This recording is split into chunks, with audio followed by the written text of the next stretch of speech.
자, 오늘은 미가서의 마지막 말씀입니다. 지금까지 계속 미가서 말씀을 우리가 가지고 함께 나눴는데요. 여러분, 미가서 말씀을 통해서 지금까지의 말씀을 통해서 여러분들이 어떤 깨달음을 얻으셨습니까? 어떤 깨달음을 얻으셨는지는 모르겠습니다. 미가는 지금 계속해서 이스라엘의 죄악에 대해서 그리고 그 죄악에 대한 심판에 대해서 계속해서 선포하죠. 그런데 심판을 선포하는 것만이 아니라 심판 후에 있을 하나님의 이스라엘에 대한 회복에 대해서도 계속해서 말씀합니다. 그래서 심판과 회복의 말씀을 번갈아 가면서 계속해서 말씀하고 있죠.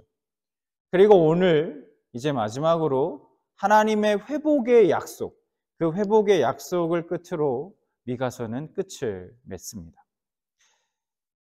오늘 이제 앞서서 우리 간사님 찬양은 이렇게 인도해 주시면서 우리가 함께 찬양했는데, 하나님의 사랑에 대한 그 가사의 찬양들이 있었습니다. 그리고 우리는 함께 찬양했죠. 하나님은 저와 여러분들을 사랑하십니다. 이 사실 믿으십니까? 그 사실을 믿으신다면 여러분은 그 하나님의 그 사랑을 어떻게 날마다 확인하며 살아가고 계십니까?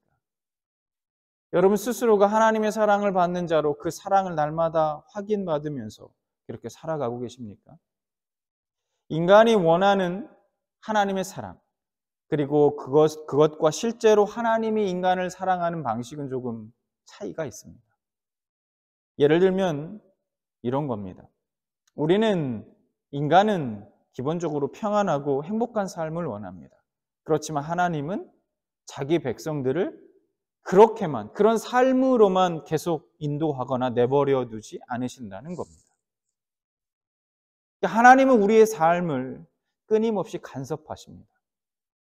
그냥 놔두시지 않으신다는 거예요. 때로는 넘어지게 하시고 우리의 삶을 흔드시기도 하십니다.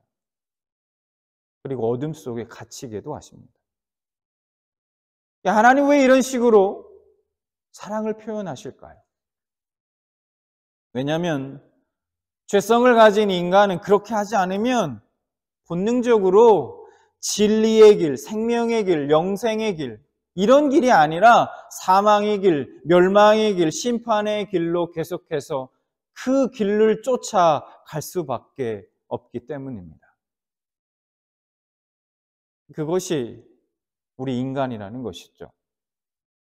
그러니까 온전히 인간으로 하여금 온전히 서게 하시기 위해서 때로는 넘어지게 하시고, 빛 가운데로 인도하시기 위해서 때로는 어둠 속에 갇히게 하시고 어둠을 걷게 하신다는 겁니다. 이것이 하나님이 우리를 사랑하는 방식입니다. 앞서서 마지막 찬양에 하나님이 우리 아버지 되신다 말씀하셨는데 우리가 아버지를 닮아 있다 하셨죠.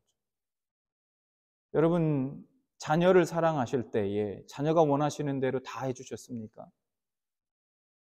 때로는 마음이 아프지만 책망하거나 또 아이를 회초리를 들어야 될 때도 있었을 거예요. 그게 부모가 자식을 사랑하는 방식입니다. 자식을 사랑하지 않는다면 그럴 이유가 없다는 거죠. 하나님도 우리 자녀를 사랑하는 방식이 그와 같다는 겁니다. 자, 그러면 여러분, 이런 하나님의 사랑이 여러분을 향해 있으니까 부러울 것이 있습니까? 부러울 것이 없습니다 라고 자신에게 대답하고 싶지만 솔직히 부러운 것이 있지 않습니까? 왜일까요? 그래도 솔직히 우리는 넘어지고 실패하고 어둠에 갇히고 그런 일을 겪고 싶은 사람이 없다는 거예요. 그런 사람이 어디 있겠습니까?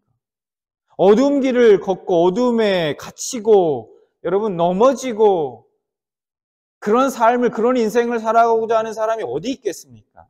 할 수만 있다면 솔직히 우리의 마음은 계속해서 꽃길만 걷기를 원하고 비단이 깔려있는 비단길만 걷고 싶은 것이 우리 아니냐는 거죠. 그게 솔직한 우리의 고백일 겁니다. 근데 여러분이 꼭 알고 계셔야만 할 것이 있습니다. 여러분은 이미 이 세상 누구보다도 복을 받았고 또 복을 누리고 살아가고 있는 사람들이라는 거예요. 이걸 우리는 꼭 알고 있어야 합니다. 그러면 제가 간단하게 근거를 말씀드리겠습니다. 제가 세상에서 가장 누가 부자일까? 여러분 세상에서 지금 현 세상에서 누가 가장 부자일까요? 혹시 알고 계십니까? 누가 부자인지? 일론 머스크 뭐 이럴 줄 알았는데 어떤 인터넷에 제가 검색해 봤어요. 누가 가장 부자냐니까 현재 1위가 루이비통 회장 베르나르 아르노라는 이 회장이 제일 세상에서 부자랍니다. 2024년 현재 가장 부자가 바로 이 아르노 회장이 가장 부자라고 해요. 2위는 누구냐? 아마존 창업자 제프 베이조스라는 사람이라고 합니다. 그래서 이 아르노 회장이 재산이 얼마나 되냐 봤더니 약 2010억 달러. 10억 원이 아닙니다. 2010억 원이 아니라 2010억 달러. 그러니까 이걸 하나로 계산하니까 한 265조 원 정도 된다고 합니다. 감이 안 오죠. 그냥 그런가 보다 하는 거죠, 우리는. 아, 많구나 이런 거죠. 그냥 아, 많네 이런 거지. 이게 도대체 얼마 정도 되는지 우리는 감이 오지 않습니다. 여러분 부러우십니까? 솔직히 저는 하나도 안 부러워요. 믿지 않으실지 모르겠지만. 아마 부러우실 수도 있을 거예요. 근데 성경은 우리에게 무엇을 말해주고 있는지 보겠습니다. 창세기 47장 7절과 10절 말씀을 볼까요? 여러분 이렇게 말씀하고 있어요. 요셉이 자기 아버지 야곱을 인도하여 바로 앞에 서게 하니 야곱이 바로에게 축복하며 또 10절 47장 10절에 야곱이 바로에게 축복하고 그 앞에서 나오니라.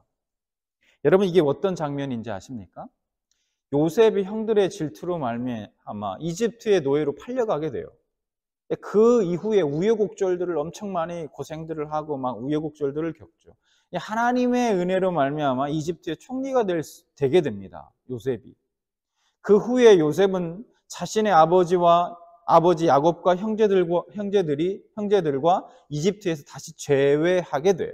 만나게 돼요. 그때 요셉이 자신의 아버지 야곱을 이집트의 왕 바로에게 소개하는 장면입니다. 그러니까 야곱이 지금 바로 앞에 선 거예요. 자신의 아들 요셉 덕분에 이제 바로 앞에 가게 된 겁니다. 그때 뭐라고 야곱이 얘기합니까? 야곱이 바로에게 어떻게 했다고 말합니까? 야곱이 바로에게 축복했다 이렇게 말해요. 가나안의 흉년이 들고 살기 힘들어서 아들 요셉 총리가 된 어느 날 벼락출세한 그 요셉 덕분에 초청 이민하게 된 겁니다. 이집트라는 나라로. 큰 나라로. 대국으로. 근데 지금 누가 누굴 축복하고 있습니까? 야곱이 애굽의 왕인 바로를 축복했다고 말하고 있어요. 여러분 놀랍지 않습니까? 더 복 있는 사람, 복을 가지고 있는 사람, 복 받은 사람, 더 큰 사람이 축복하는 게 맞지 않습니까? 세상의 상식으로는 바로가 야곱 축복하는 게 맞아요. 근데 야곱이 바로를 지금 축복하고 있다는 거예요. 그러면 여러분 바로와 야곱 중 누가 더 복을 받은 사람입니까? 누가 복 있는 사람이고 복을 누리고 있는 사람이냐는 겁니다. 야곱이 애굽의 왕 바로보다 더 복 있는 사람, 복을 누리고 있는 사람인 것입니다. 적어도 성경은 우리에게 그렇게 말해주고 있어요. 야곱이 바로를 축복할 수 있었던 그 근거가 뭘까요?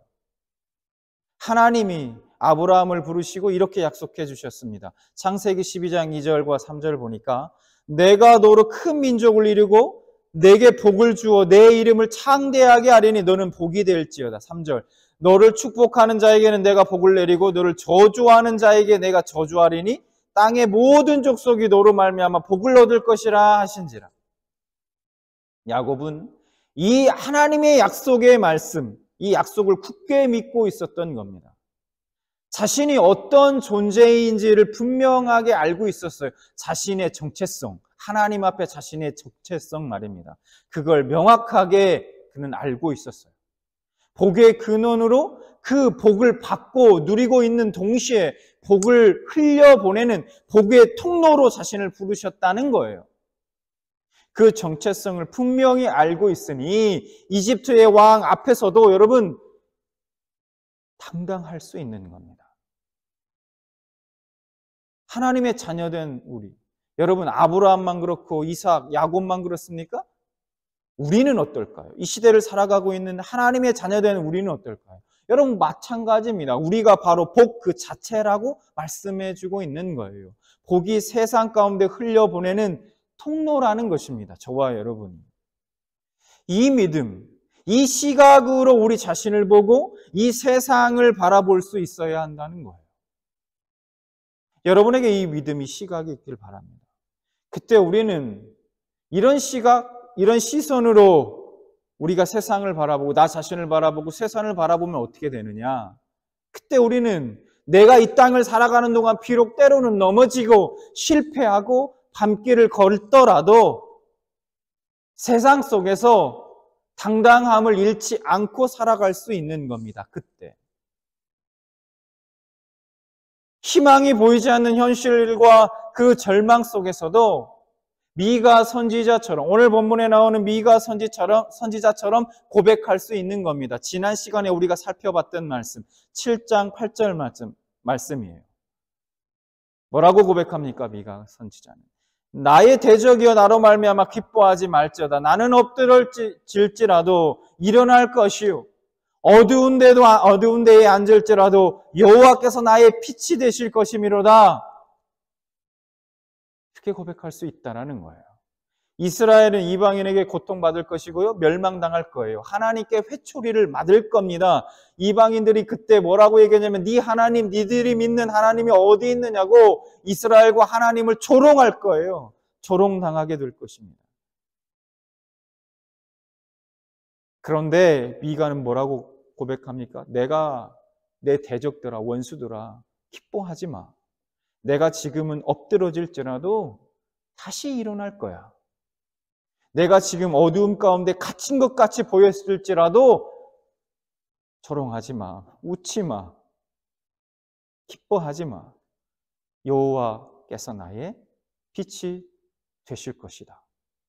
빛 가운데로 하나님께서 나를 다시 인도해내실 것이다. 라고 고백하고 있는 거예요. 외적으로 보면 아무것도 없죠. 무능하기 짝이 없습니다. 그러나 미가 선지자는 알고 있어요. 믿고 있어요. 이 모든 것이 하나님의 손안에 있다는 것.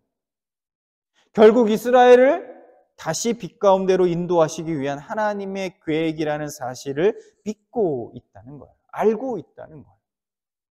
그 하나님의 뜻을 알고 있는 미가 선지자는 하나님께 이제는 간구합니다.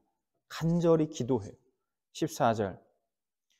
원하건대 주는 주의 지팡이로 주의 백성 곧 갈멜 속 살림에 홀로 거주하는 주의 기업의 양떼를 먹이시되 그들을 옛날같이 바산과 길르앗에서 먹이시옵소서.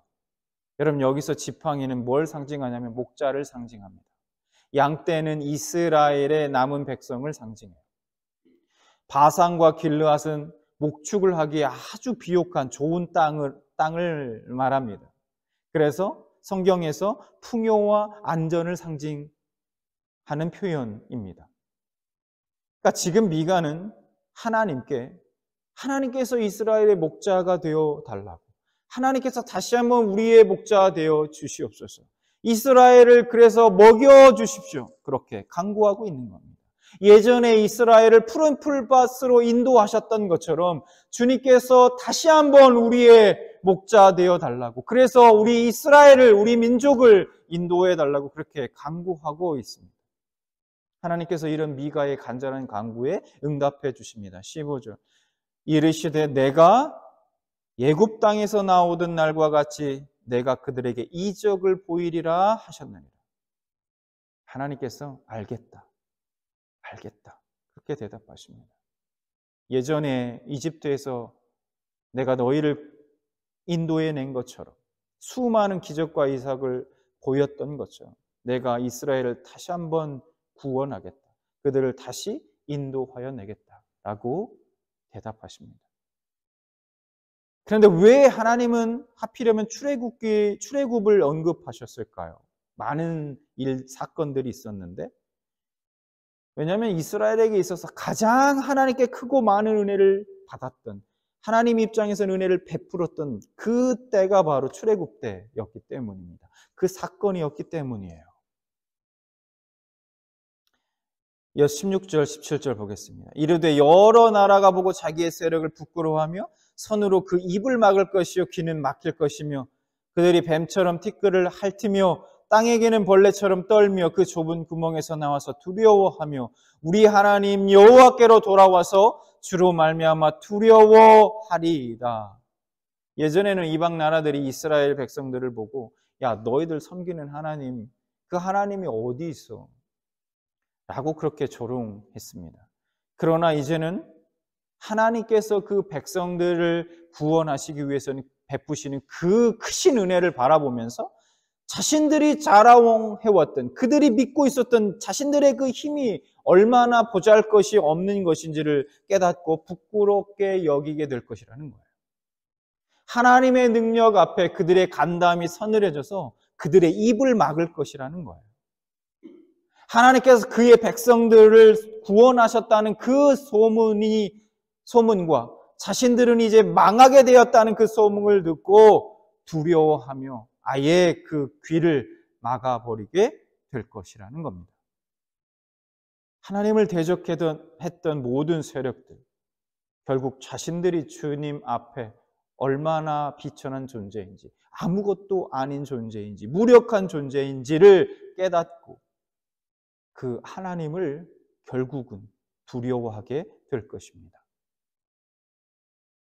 하나님은 이스라엘 백성들을 대적의 성에서 구원해달라는 그 간절한 간구에 대해서 이와 같이 완벽한 구원과 승리를 약속해 주셨습니다.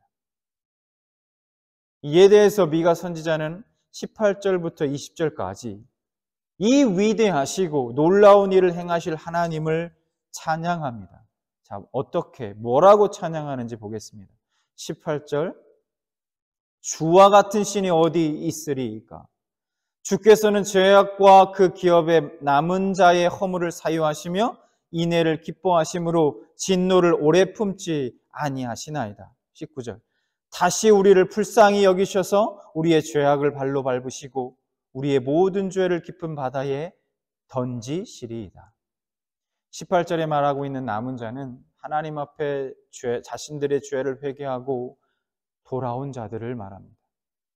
하나님은 이들의 허물을 어떻게 하겠다고 말합니까? 넘기시겠다 말합니다. 사유하시겠다 말하고 있습니다. 이 말은 무슨 말입니까? 그들의 허물을 더 이상 책잡지 않겠다라는 겁니다. 그들의 허물이 없었던 것처럼 여겨 주시겠다. 지나쳐 버리시겠다라는 뜻입니다. 분명 죄가 있고 허물이 있음에도 불구하고 그 죄를 용서하시고 마치 원래 죄를 짓지 않은 그 의인처럼 그렇게 대하여 주시겠다라는 것입니다. 18절에 나오는 죄악을 사유하시며 허물을 넘기시며 라는 이 두 가지 표현이 이 같은 사실을 우리에게 확증해주고 있는 것입니다. 미가 선지자는 하나님께서 백성들의 죄에 대해서 진노를 거두신 이유가 하나님은 어떤 분이시기 때문이다 라고 말하고 있습니까? 인애를 기뻐하시는 분이시다. 그리고 진노를 오래 품지 않으시는 분이시기 때문이라고 그 하나님을 소개하고 있습니다. 19절 말씀을 보면 떠오르는 말씀이 있습니다. 바로 시편 103편 12절 말씀이 떠오릅니다. 19절 말씀을 보면 다시 우리를 불쌍히 여기셔서 우리의 죄악을 발로 밟으시고 우리의 모든 죄를 깊은 바다에 던지시리이다. 시편 103편 12절에 이렇게 말씀합니다. 동이 서에서 먼 것 같이 우리의 죄과를 우리에게서 멀리 옮기셨으며. 여러분 앞에서 제가 복에 대해서 언급했습니다. 여러분 진짜 복이 무엇이고 누가 복을 받은 사람일까요? 성경은 우리에게 이렇게 말씀해 주고 있습니다. 로마서 4장 6절부터 7절까지 말씀을 보겠습니다. 일한 것이 없이 하나님께 의로 여기심을 받은 사람의 복에 대하여 다윗이 말한 바 불법이 사함을 받고 죄가 가리어짐을 받은 사람들은 복이 있고 주께서 그 죄를 인정하지 아니하실 사람은 복이 있도다 함과 같으니라. 성경은 누가 진짜 복을 받은 사람이라고 말하고 있습니까? 불법이 사함을 받고 죄가 가리어진 사람, 그 죄를 인정하지 아니하실 사람이 복이 있다. 그렇게 말씀하고 있습니다. 어떻습니까? 여러분은 하나님께 복을 받은 사람입니까? 그렇다면 어떻게 이 복을 받게 되었을까요? 어떻게 이 복을 받게 되었습니까? 미가 선지자는 이렇게 선포합니다. 20절. 주께서 옛적에 우리 조상들에게 맹세하신 대로 야곱에게 성실을 베푸시며 아브라함에게 인애를 더하시리이다. 미가 선지자는 이스라엘의 남은 자가 돌아오고 회복될 수 있는 그 복의 근거를 이스라엘의 조상들과 맺었던 하나님의 약속의 그 근거를 두고 있다는 거예요. 하나님께서 그렇게 약속해 주셨지 않냐라는 거예요. 그 약속의 근거를 두고 있다. 그 약속의 내용이 무엇일까요? 그 약속은 아브라함에게 하셨던 것이며 이삭과 야곱에게 죄 확증해 주셨던 것입니다. 창세기 17장 7절과 8절 말씀을 보겠습니다. 내가 내 언약을 나와 너 및 내 대대 후손 사이에 세워서 영원한 언약을 삼고 너와 내 후손의 하나님이 되리라. 내가 너와 내 후손에게 네가 거류하는 이 땅 곧 가나안 온 땅을 주어 영원한 기업이 되게 하고 나는 그들의 하나님이 되리라. 이 약속을 말하고 있는 거예요. 그러면 하나님께서 이스라엘의 조상들과 맺은 언약을 하나님이 신실하게 그 약속을 이행하실 것을 어떻게 알 수 있었을까요? 어떻게 알 수 있을까요? 아니, 왜냐하면 하나님께서 이렇게 약속하셨다고 해도 그 약속을 깨트릴 수 있는 거 아닙니까? 왜냐하면 실제로 이스라엘이 하나님을 얼마나, 우리가 오늘 미가서만 봐도 그렇고 하나님을 얼마나 배반하고 하나님의 마음을 아프게 하고 하나님을 떠났습니까? 그 말씀에 불순종하고. 하나님의 입장에서는 얼마든지 이 약속을 깨고 다시 뒤집을 수 있는 거 아닙니까? 근데 미가는 왜 이렇게 이런 하나님에 대해서 뭘 믿고 이렇게 확신을 갖고 있느냐는 거예요. 그렇게 하지 않으실 거라고 믿고 있냐는 거예요. 뭘 근거로? 어디서 이런 확신이 왔냐 하는 겁니다. 미가는 어떻게 확신할 수 있었을까? 여러분, 하나님의 속성 중에서 가장 중요한 두 가지 요소가 있습니다. 그 두 가지 요소를 20절에서 소개해 주고 있어요. 하나님이 어떠한 분이신지. 20절을 우리 다시 보겠습니다. 주께서 옛적에 우리 조상들에게 맹세하신 대로 야곱에게 성실을 베푸시고 아브라함에게 뭐를요? 인애를 더하시리이다. 이 두 가지 단어가 등장하죠. 20절에. 성실과 인애. 성실은 에메트라는 단어이고요. 원어로. 인애는 우리가 계속해서 앞서서 살펴봤던 헤세드입니다. 헤세드. 이 두 단어가 나란히 사용되면 어떤 의미가 되느냐? 거짓 없는, 변함없는 진실한 사랑이라는 표현을 표현하는 상용구가 됩니다. 하나님이 어떻게 우리를 사랑하시는가? 거짓 없이, 변함없는, 진실한 사랑으로 우리를 사랑해 주신다. 하나님은 약속에 대해서 신실하시며 인애를 베푸시기를 기뻐하시는 분이시기 때문에 미가 선지자는 분명하게 확신할 수 있었던 것입니다. 여러분, 우리도 마찬가지입니다. 여러분, 우리가 받은 그 구원이라는 그 구원을 생각할 때 여러분, 내가 잘나서 구원받았습니까? 우리가 잘나서 자격이 돼서 구원받았나요? 아니죠. 그 약속, 하나님이 우리에게 해주신 그 약속을 근거로 해서 하나님께서 우리에게 성실을 베푸시고 인애를 더하신 결과로 우리가 주의 구원을 바라볼 수 있게 된 것입니다.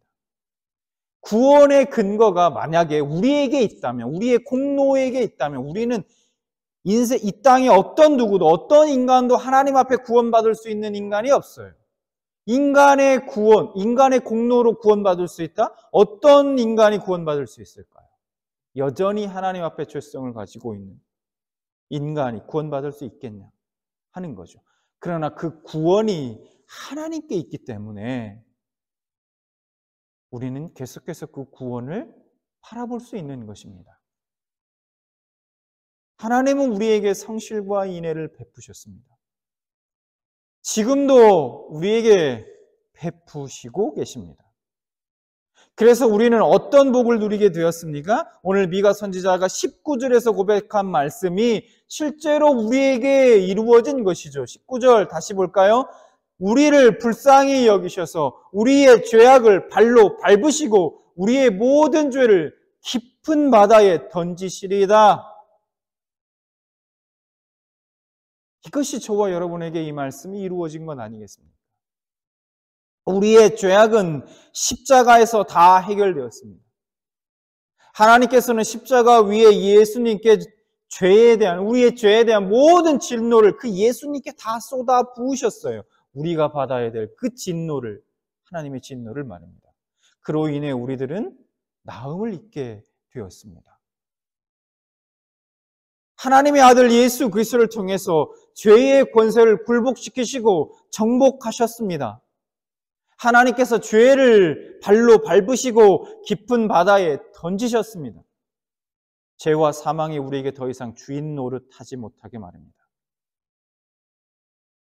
이것이 성실과 인애를 베푸시는 하나님께서 예수 그리스도를 통해 우리에게 베푸신 은혜인 것입니다.